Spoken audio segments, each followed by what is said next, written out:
Hi, this is Dr. Subhatra. In this session, I am going to discuss about the various treatment and disposal methods of the solid waste. Some of the disposal methods are composting. It is converting the waste into a useful material like a fertilizer. Okay, you are just converting it into a fertilizer. Then next one is incineration. Incineration means it is just applying the thermal energy. Okay, applying heat and just burning all the waste materials. Obviously, air pollution will arise due to incineration. Next one is a landfilling. We are just filling the land spaces or the unused or the we are just dumping the waste into the land, and that land we cannot use it in a proper way. Then the next one is a pyrolysis. It is a process of heating the with a definite temperature without causing any air pollution. Okay, in a closed space. It is also a heat treatment like incineration. The last one is a recycling. Recycling is converting the products into a useful one. We are much more concentrating on the fifth point, recycling, in this unit. See here, this is a solid waste management hierarchy. So the last preferred one is a landfilling, and after that is incineration. Then after that is a resource recovery. Then coming the recycling, and next priority is the reuse and the source reduction. So we give much more preference to source reduction as what we are doing for our plastic waste. We are reducing the source usage of this plastic. Then the reusing is all the construction and demolition waste. We'll be reusing it again in the field of construction. Recycling means we are changing the state of the waste, and then we can reuse it in another form. Okay, so these are the things we are much more concentrating in this unit. What is composting? Let us see each and every one. So composting is in which the organic matter of the solid waste is decomposed and converted to humus or on the mineral compounds. We can use it as a fertilizer, as I told you. Three methods of composting are composting by trenching, open windrow composting, and mechanical composting. Trenching means the long trench. You will excavate it with a shown length, width, and depth with the spacing, and the dry waste will be filled up in each and every one layer is alternate layers of animal dung will be sprayed. Biological action will take place and it will decompose, and finally we'll be able to get the fertilizer. The next is open windrow composting. Large material like broken glass, stone, plastic articles are removed. It is dumped on the ground in the form of piles.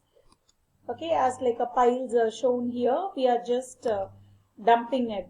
Width and length of the pile is kept at 1 to 2 meter and 6 meter respectively. Moisture content we are maintaining.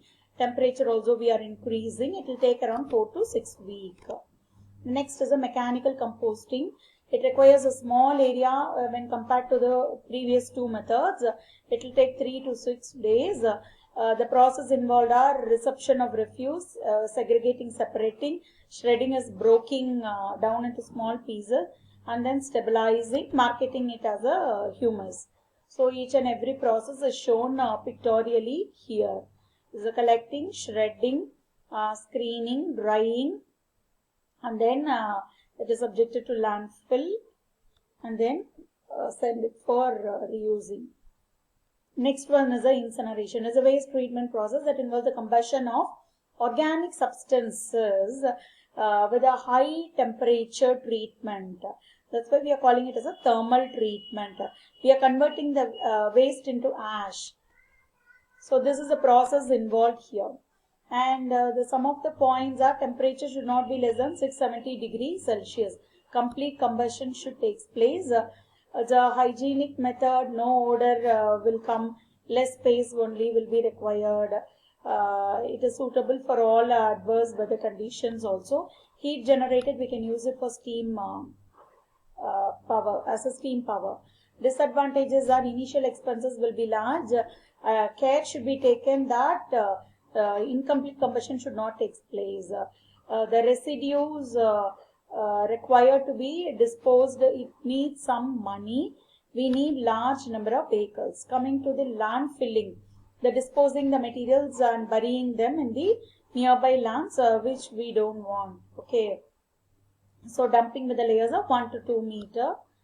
This is a modern landfill method. At the top we'll cover it by means of clay cap. Okay, and above that grass will be, plants will be grown. This is a simple method. It is no costly plant is required. Unused lands can also be used. Methane gas, what is generated, can be used as a fuel. It requires large land. This is a disadvantage. Odor problem will be there. Use of insecticides is required because all the insects will come and spoil the total surroundings. Methane gas should be collected properly, and greenhouse gas will be a problem. Pyrolysis means heating the solid waste at a high temperature in the absence of air. That is the difference between incineration and pyrolysis. Okay, this is a method in a closed system. Recycling is a processing the used materials into a new product. This is what we want. The consumption of fresh raw materials can be reduced when you go for recycling. So recycling is a key component for the waste production, and the third component in the waste hierarchy is reduce, reuse and recycle. So we are going for recycling. So what materials we can go for recycling? Glass, paper, metal, plastic, textiles and electronics can be recycled. Some of the biodegradable material we can go for composting, but the non-biodegradable materials, no, we have to go for recycling. The material should be properly collected from the curbside, sorted, that is separated, cleaned, reprocessed into new material. This is the picture showing how the waste recycling is taking place, the different waste materials. All the contents I have taken from the reference from the slide share which I have shown here. Thank you.